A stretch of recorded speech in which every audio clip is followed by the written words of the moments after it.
তো বন্ধুরা দেখো এখন বাজে রাত্রি 12:15 বাজে। তো এই ফিরলো তোমাদের দাদাভাই, বুবুকে আগে দিয়ে গেছে অঞ্জলি দিয়ে।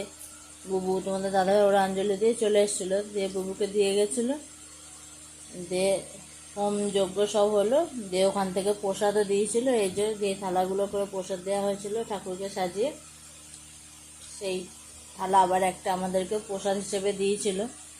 এই এখনই বাড়ি এলো, দিয়ে আমরা এই এখন খাচ্ছি।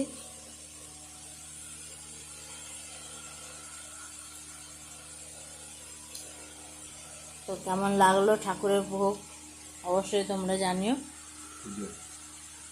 ঠাকুরের পুজো কেমন লাগলো সেটাও তোমরা জানিও। তো চলো খাওয়া দাওয়া করে নেওয়া যাক।